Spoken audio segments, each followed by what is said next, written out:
Hi, everyone. Welcome to another episode of Talking Race Walking. We've talked to elites, in the masters category. We've talked to Olympians.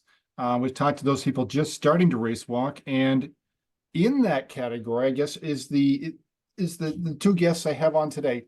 Not that they haven't been race walking very long, but they are younger race walkers, especially compared to old farts like myself. So I would like to welcome Angelica Harris and Heather Durrant from down south to the podcast. Welcome, girls.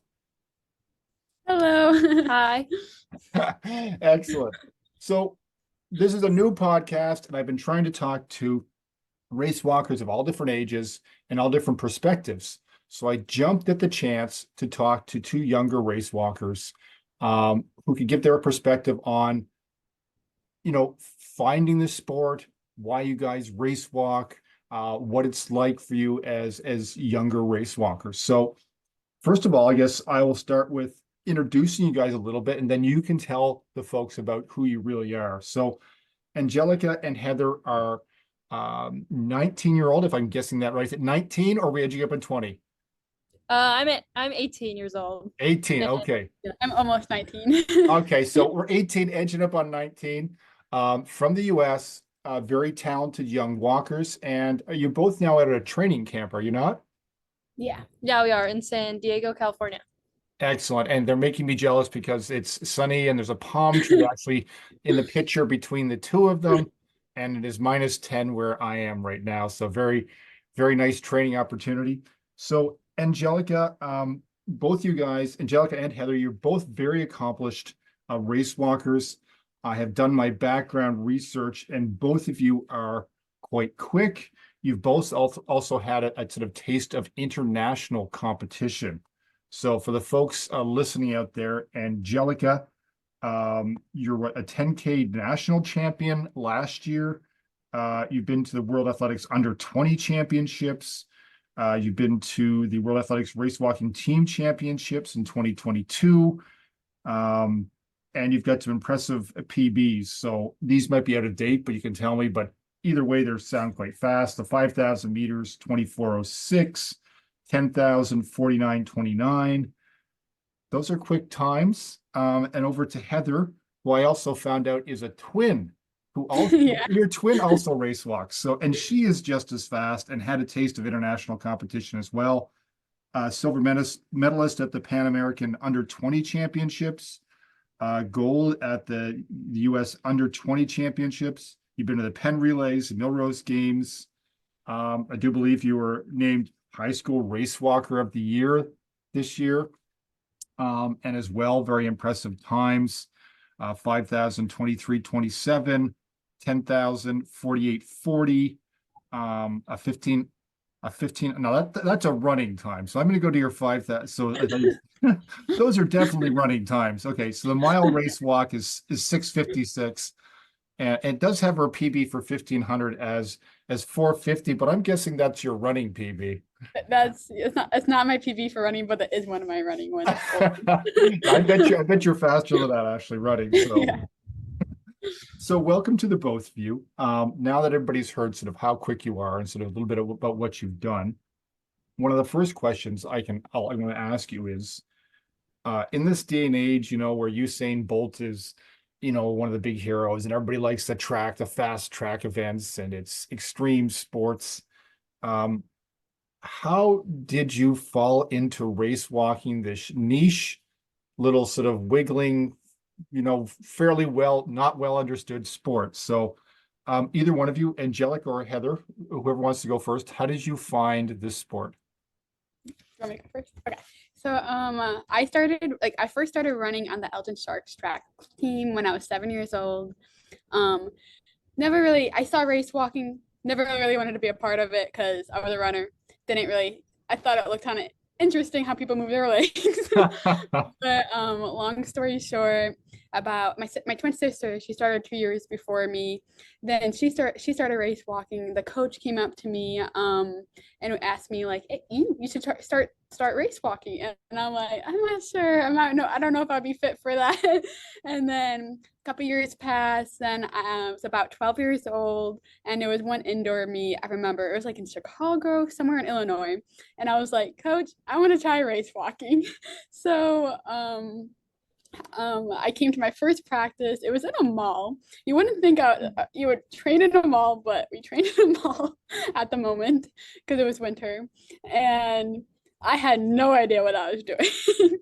I was probably walking normal, like normal. Then, I was probably lifting, probably bending knee and whatnot. It took a while for me to get the form, but with Diane's help, Coach Butch's help, and also my running coach to help me like get the endurance and discipline with all that, I came and became a race walker and also a runner too. And I'm very grateful for what experiences I have gained from all my coaches, race walking and running, and I'm very grateful to also have a training buddy as my twin sister because it's really fun to train with her in the summer and during college too. Yeah, that's a very unique opportunity. I was doing the research on what she has a twin who also race walks. That's very cool. So this is Heather we're talking to. So Angelica, what was your experience like? How did you find race walking? So mine was very similar. Heather and I were both part of the same track club. I started with Elgin Sharks cross country going into my 8th grade year, and I ended up trying it because one of the coaches came up to me and offered a chance to try it, and my mom encouraged me to do it. So I ended up training indoors. My first race was an indoor 3000 with no judges, and it was just pretty much me and 2 other kids. But then that summer we went to the Junior Olympics here in the US, and I ended up winning it. So I think that really, encouraged me to stick with the sport, improve my form, and then I would go on to continue it. And, a lot of opportunities were granted to me, not only because of race walking, but of course because of my coaches and, what they were able to offer me as well. No, completely. Well, and as I mentioned, I think before we started the podcast, I'm going to bring over my daughter who has a question too. So 1 second. Again. So I'll bring her over. She has a very simple question. The first time she's been on the podcast, and I told her nobody can see her, but they'll be able to hear her voice. So come on over. All right. She's going to step up here. Okay, so. Why do you like race walking? So she's asking you guys, why do you like race walking? So you found race walking. Why is it that you like it? So I guess I'll go first on this one. Well, the biggest thing I like about race walking is how unique it is, especially here in the US. It's not as like, how do I say? It's not as like popular as other sports, especially like sprints, endurance running. And I think it's very niche in the way that it's like the technique. There's several factors that contribute to like long-term success in race walking. You can always be like super fast one day, but that's not gonna help you too much in 20 kilometers in the long run. So I like that, it's longer than most events, but you also have to pay attention to certain details within the technique. And, you can add certain aspects that can make you faster. It's always nice to, share, like in college, especially going into it, you have to share a fun fact about yourself. And it's fun to share your fun fact as being a race walker. So yeah, I would think yeah, in Canada, the US, it definitely is not as well known. So yeah, I'm sure you get stuff like, is that speed walking or is that power walking or what is it? And yeah, completely. right. I'm definitely asking some questions. And what about you, Heather? What do you like about race walking? I really love race walking, and add to what Angelica said, it's very unique. But to get like more into my faith, but this is more relating to me, but personally, but God has gifted every person with abilities that's unique to them and for a purpose. And God gifted me the ability to be able to go race walk, to be able to go run, and each day, like I'm like grateful each day be able to go on the bike path, the track, the trail, or wherever I'm working out on. And I'm just grateful to have the opportunity to be able to move and to also make great friendships, have a family with the team, and have a great community to talk to and share experiences with, and just keep on going with the journey. No, I love that. That's great. Yeah, I feel the same. It's like you have to take advantage of what you've been given, enjoy it, have fun with it. I love that. So we've talked about how you found it, what you like about it. What has been the hardest thing in terms of race walking, in terms of whether just learning it or have you found it difficult, to do it? A lot of people feel embarrassed to even go out and train at first. You had them all. But what's the hardest thing about race walking you've found when you were starting out or even now? Maybe I'll start with Angelica. The hardest thing has definitely been, training alone at certain times. I was very fortunate to have a club when I was younger to start race walking, and Heather and I, and also a few other kids, were able to have each other to train with. So that was very lucky, especially here in the US. But now that I've gone off to college and I'm not participating in NAIA race walking, I have to train by myself. So a lot of it, and a lot of self-discipline is required, especially since it's a long distance event. You have to put in a lot of consistent efforts, otherwise you're not going to see a lot of success with it. So that's been pretty difficult, but I think as long as you get over the initial hump of, embarrassment of the form, you get a lot more used to it. And I think not only do you get a lot more used to it, but people that see you in your neighborhoods or family friends get used to it. And initially it's pretty funny and humorous, the form, but my family, at least, and family friends have grown to encourage me and support me along my race walking career. No, that's great. Yeah, no, I think you're not alone, and I think actually the U.S. community is probably a little bit larger than Canada. So many of us here are very spread out, and often the only race walker in the community. So yeah, feel your pain, and that is part of the tough part of the sport. And you mentioned, I will ask the same question to you, Heather, but I wanted to do a quick follow-up on Angelica you mentioned it as a long distance sport. Being a young athlete, you've got 5 and 10K, and you can move up to the 20 as you get stronger and with training.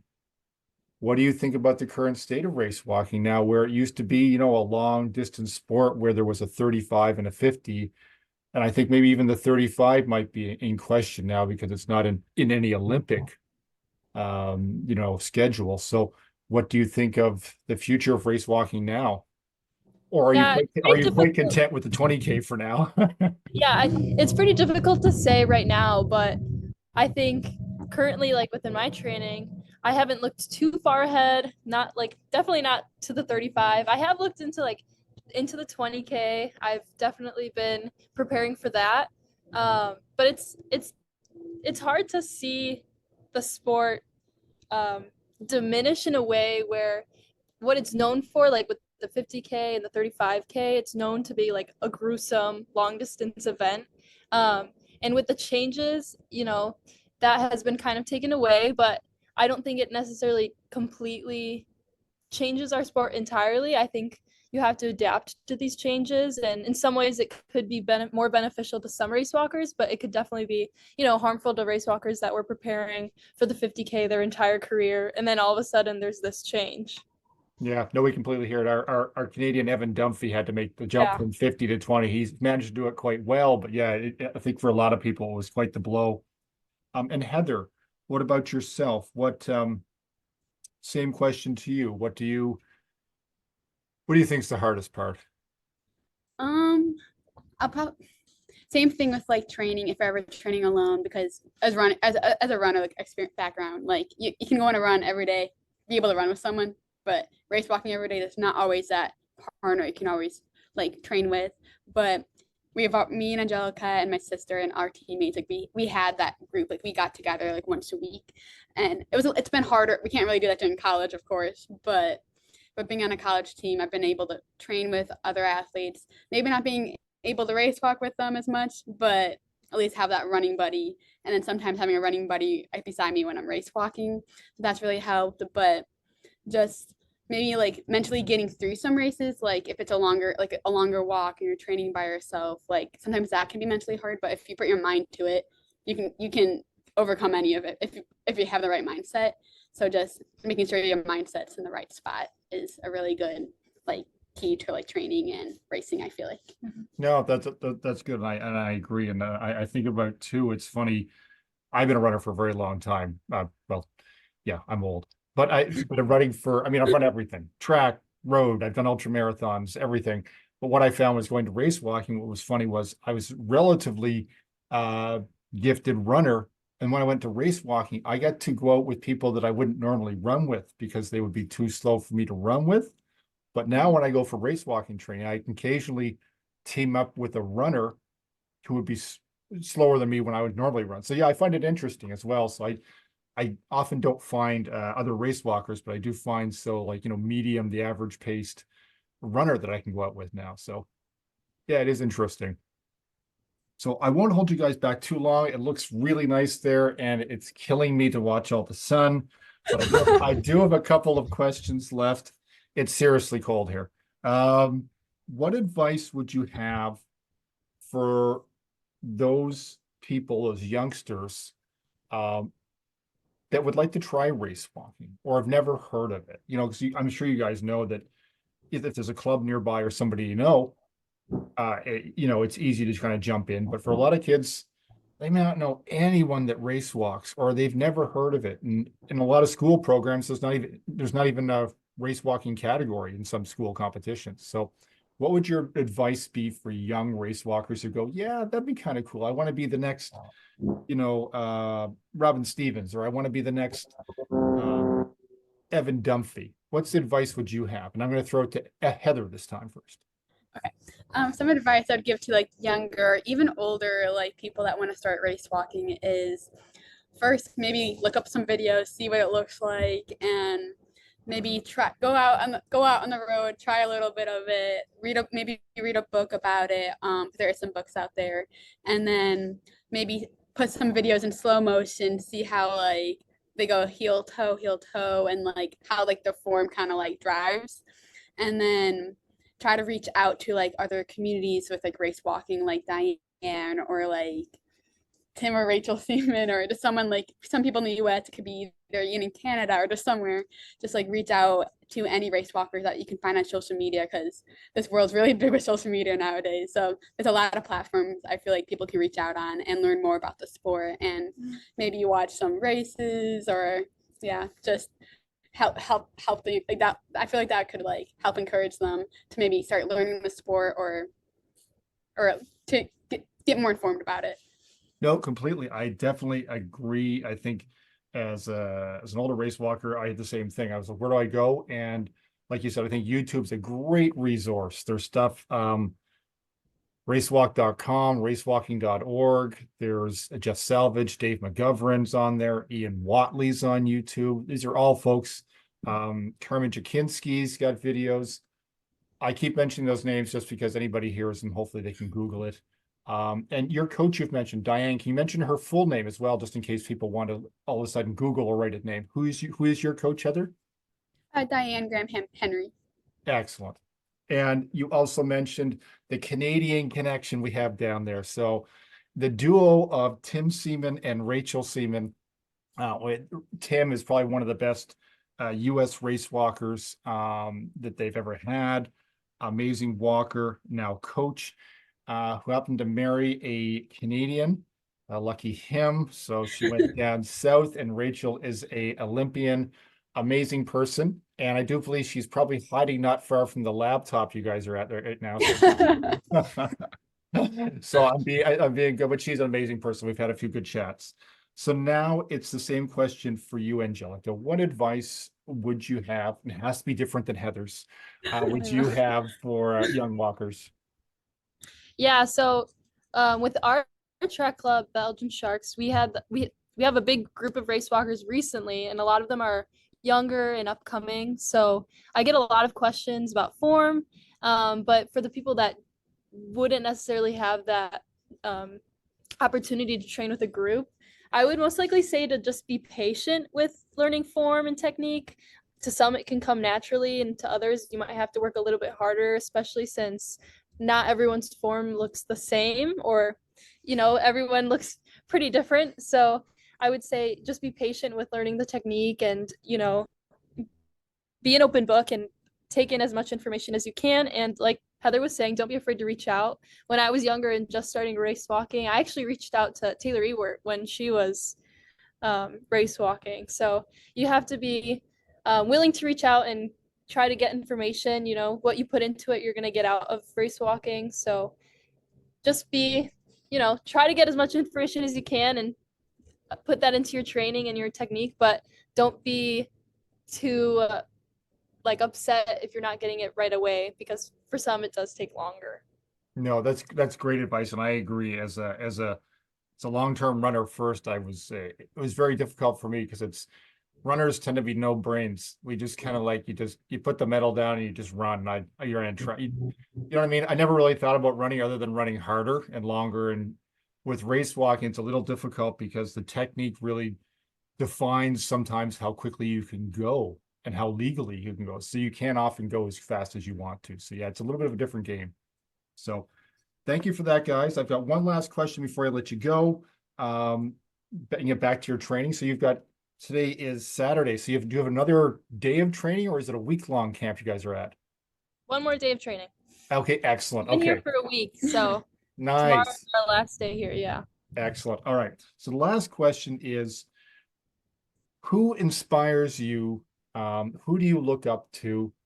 I mean, and you don't have to say Rachel Seaman because she's hiding there, but you're welcome to. But who do you look up to right now in the race walking world? Who's your hero? Who inspires you? Because you guys are starting to inspire other people, but who inspired you early on or now to reach for the stars, to go for the Olympics, that kind of stuff? So early on, I was initially inspired, like I mentioned, by Taylor Ewert, and especially how she was dropping so much time and making so many U.S. teams. Initially, she was pretty much like, well, if she can do it and she's a high schooler in the U.S., then so can I. So once I started race walking and getting more exposure to the international side of race walking, I think a few race walkers like Jemima Montag from Australia, Yep. especially with her work with young girls in sport, has inspired me a lot, as well as Kimberly Garcia from Peru. She's inspired me a lot, especially because I'm Hispanic, and seeing someone who's able to be successful as a Hispanic woman, especially in the race walking world, and especially her double feat in Oregon, was very inspiring to me.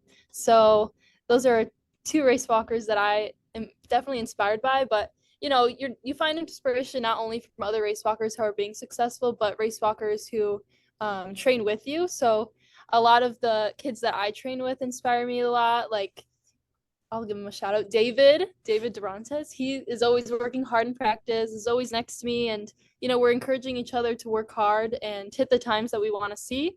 So I think that helps a lot, not only your training partners, but your family as well. My mom and my dad, they inspire me, especially because of the support that they've given me. You want to be able to, in some way, give back to them what they've given to you. And, it's not always going to be fully, you're not always going to be able to pay them back fully, but in some way, with race walking and some success, and it's kind of like you're giving them some sense of pride just because you're your daughter, So that's where I find my inspiration from, my training partners, my family, and then a few international and local people as well. That makes sense. I love that. Yeah, it's often sometimes the people around you that motivate you day to day, and then a few people that you look up to, who are at a different level. That's amazing. And Heather, what about yourself? I would say I would say like my coaches, especially in my family, and like my older sisters, because they're kind of like role models in my life. Like not even just in sports, but like in life in general. Like if a hard situation comes in and comes in play, they help me through it. They tell me, get up, just go after your goals. Like you can get through it. And especially my sister Hannah, because she raced walked before me. She inspired me. She was like, you should keep on trying it. Like you're doing good. So I was like, okay, I keep on going with it. And then next I know it, I'm still race walking to this day, and she's inspired me through any international, any U20 race, any nationals I've gone to. She has told me even called me like the morning of, like she's like, go kick butt out there, like you're gonna do your best, just do you, don't worry about the others, and keep on reaching for your goals because you're amazing. Like, she tells me that I'm amazing, and I'm like, no, you're amazing for telling me this. But she has really inspired me and helped me through every struggle, and also any victory I've gone through, or any setbacks and any successes. But she's been through the thick and thin with me. My little built-in best friend. Oh, I love that. That's a great answer. And honestly, anybody listening to this is probably gonna already think you two guys are amazing. You're at a really elite level for your age, doing really well. And I think you're doing amazing. Thank you for joining the podcast. Good luck with your training camp. And hopefully, perhaps we could have you on a year or two when you've accomplished some other things, or just to see how you're doing. So it's not all about, you know, faster and higher and everything else. It's about following your individual dreams. But I really love chatting to you about your race walking and your passion for it. Yeah, thank you so much for having us. And I'd like to just say thank you to Rachel and Tim and Diane for holding this camp for us. And if you're interested and you're listening and you're interested in, joining the camp, and you're, unsure about your form, or you want to get more serious about race walking, I would definitely look into it, because it does help a lot, especially because you're in an environment with a bunch of serious athletes who want to do good and want to help each other be successful. So I think that if you're thinking about reaching out, you definitely should. Yeah. Excellent. And it's a race walking camp in the States. So if you're in Canada, I'm afraid it won't be as exciting. You know, a race walking camp in the middle of Alberta in the winter isn't quite as exciting, but these guys have the warm weather. And look up Tim and Rachel Seaman as the first two anyways, because it's easy to find them. And they do some great stuff, and a race walking camp with others is an amazing opportunity. So good luck with tomorrow's training, guys, and we'll talk to you soon. Take care. Happy walking. Thank you so much.